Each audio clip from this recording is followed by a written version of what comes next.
I must say that first of all, I've had fairly a very good experience because I can relate equally and very comfortably with all. Unfortunately, I do have some very unpleasant experiences which I'm not very happy to say, but I take it as a service to the church, service to humankind.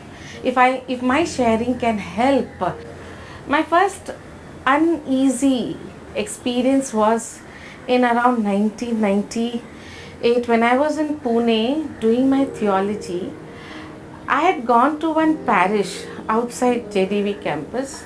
I had gone out because I heard that one priest was from a particular place which I knew, somewhere Mumbai or whatever you can call it.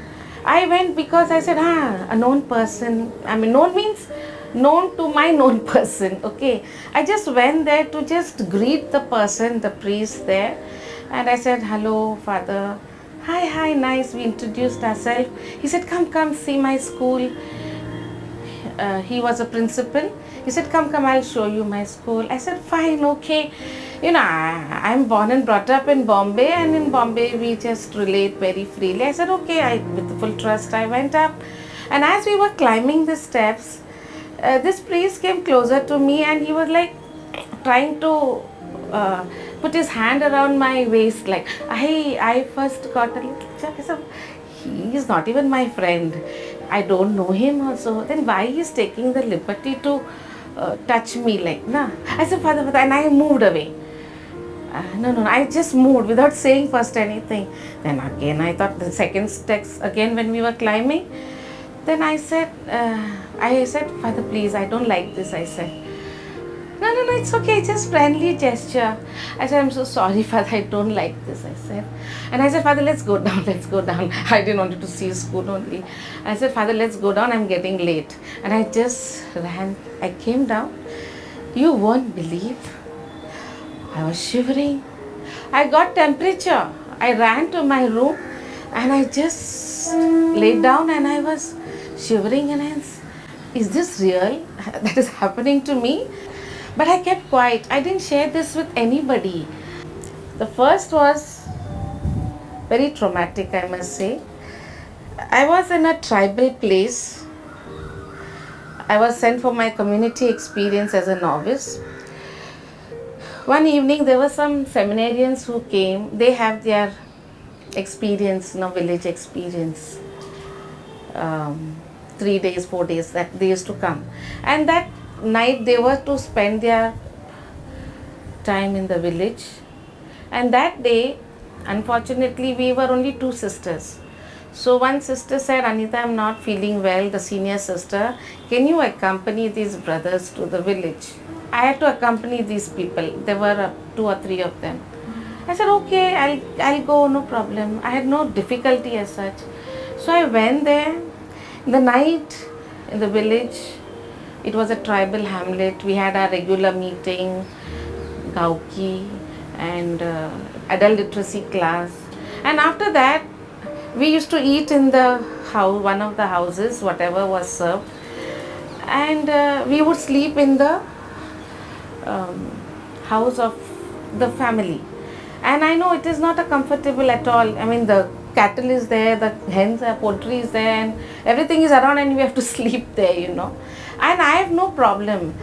That day it was raining, and that family was also having a problem. So they asked us if you all can sleep in the classroom. A classroom was there. I said, okay, in order to help them, I said, okay. I said, brothers, we have only this place and I cannot come down alone from the village. Okay, sister, okay.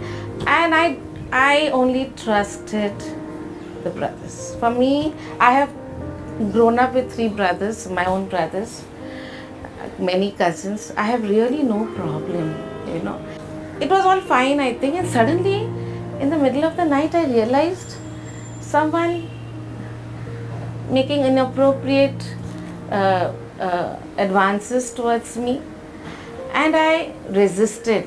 I first pretended I was still sleeping and I was resisting. But this fellow was really, really very, very, I don't know what to use the word. He had decided that he wanted to make use of the opportunity. He tried to really touch my private parts, and the thing is, because that other one brother was also there, and I was so feeling frightened, ashamed. I said, my God, if I say something, that other brother will, what he will think, that we both are having some affair or what something, and I'm trying to be quiet, same time resisting. And in between, when it was getting difficult, I just got up, pretending that I wanted to go to the toilet. I went out. Of course, it was in the nature, and he came behind me there.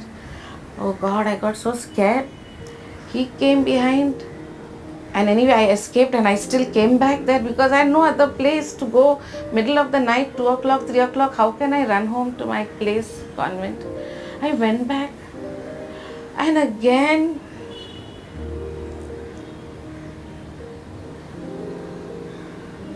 it was,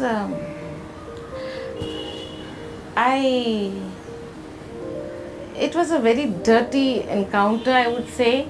He was trying to push himself on me to penetrate, and I just pushed him out, almost like a, what you call, fight, na?